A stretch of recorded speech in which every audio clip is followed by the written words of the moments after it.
Laba diena. Neturi labai didelį žodžių, bet aš noriu reikia bandyti. Before I was born, Mom and Dad were living in Lithuania and were part of the Soviet Union at the time, and my brother was very young.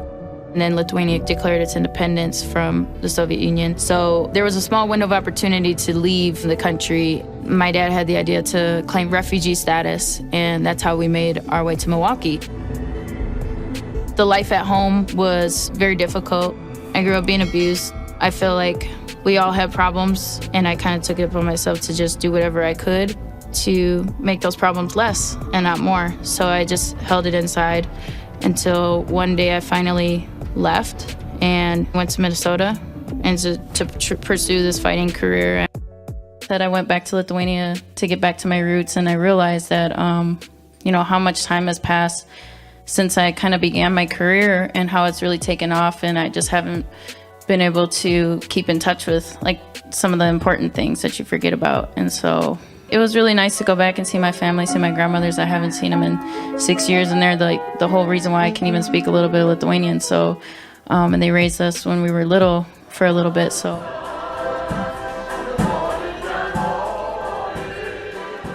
My real father wasn't in my life, but he was Lithuanian 100%.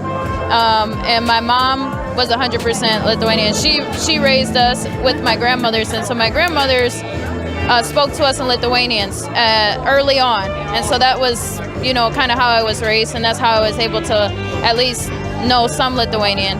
And then my stepdad came along, and we kind of just stopped speaking as much because it was English speaking in the house. So it started early on, but it got lost, and then now I'm sort of rediscovering it and kind of re-embracing it. And so it's not easy, but it's definitely worth it. And it's who I am, and it's where I come from. So yeah. But it's been a struggle. It's always been hard to keep my heritage alive and keep it fresh. And it's kind of been sort of the same struggle that Lithuanians have had to fight for their culture and their freedom and to keep the language alive, especially.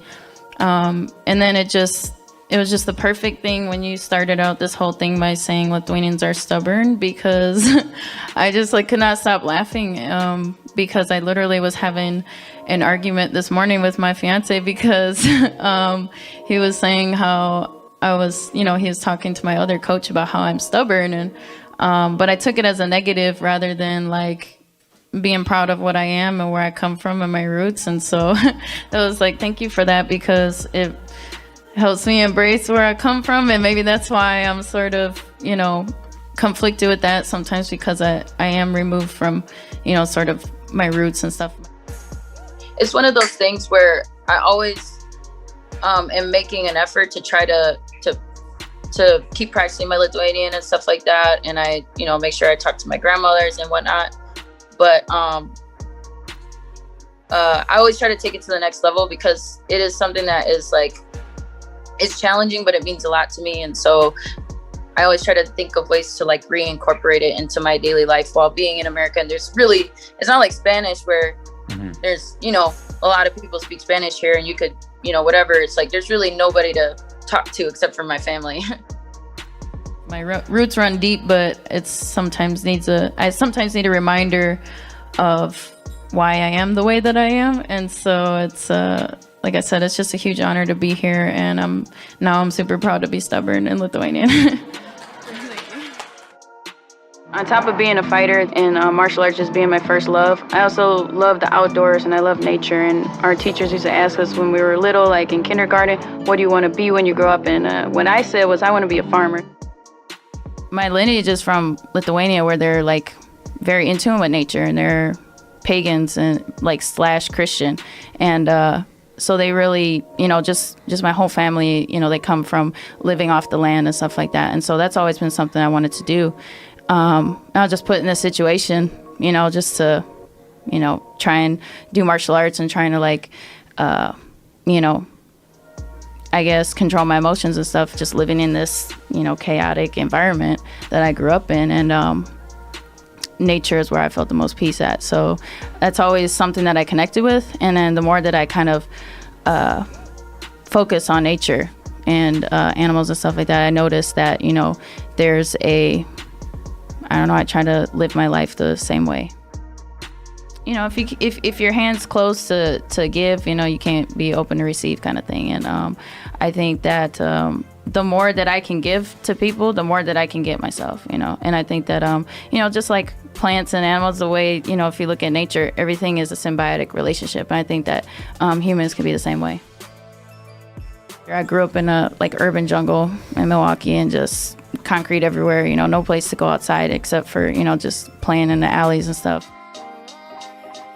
I went to high school of the arts in Milwaukee, Wisconsin, and it was very influential for my upbringing because, you know, we were able to have a different outlet other than math and science and things like that. So I think the arts program is very important, and it showed me, that's where I started getting into sports as well. And it showed me a different way to kind of get out of my situation and have better outlets. So, yeah, so I've done piano all my life, as long as I've done martial arts, jazz and classical, and it's a great way to balance my mind from, you know, kind of destroying things to creating. The most kind of reoccurring theme lately in my career that's been successful for me is having stability in my life and making sure that you know, if my outside life is intact and is, you know, if I work on that and making sure that that's right, then everything else will kind of fall into place. And I think family is, you know, very important. I never really knew what the importance of family was growing up because I just never really felt like I had it. And so that's kind of something that I've learned. And yeah, and then I just keep growing on top of that. It's awesome. It's definitely everything that I've worked for, you know, ever since meeting my fiance, you know, since day one, we've been on a mission to be the best in the world, and here I am. So it's awesome. Can't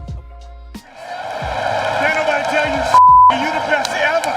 We been saying that for years. You the best motherfucker ever. Who the best? I'm the best. Who the best? I'm the best. You've been the best. I had started kickboxing, and I went to the gym that we met at earlier on when I was like 14 years old, and I left just because I was so busy with other sports and school at the time, and so I didn't really have the full commitment. And then I came back, you know, later on and as I got older, and yeah, that's when I met him, and I saw that he was doing it for a living instead of just a hobby. So yeah, like I said, that inspired me to do that myself.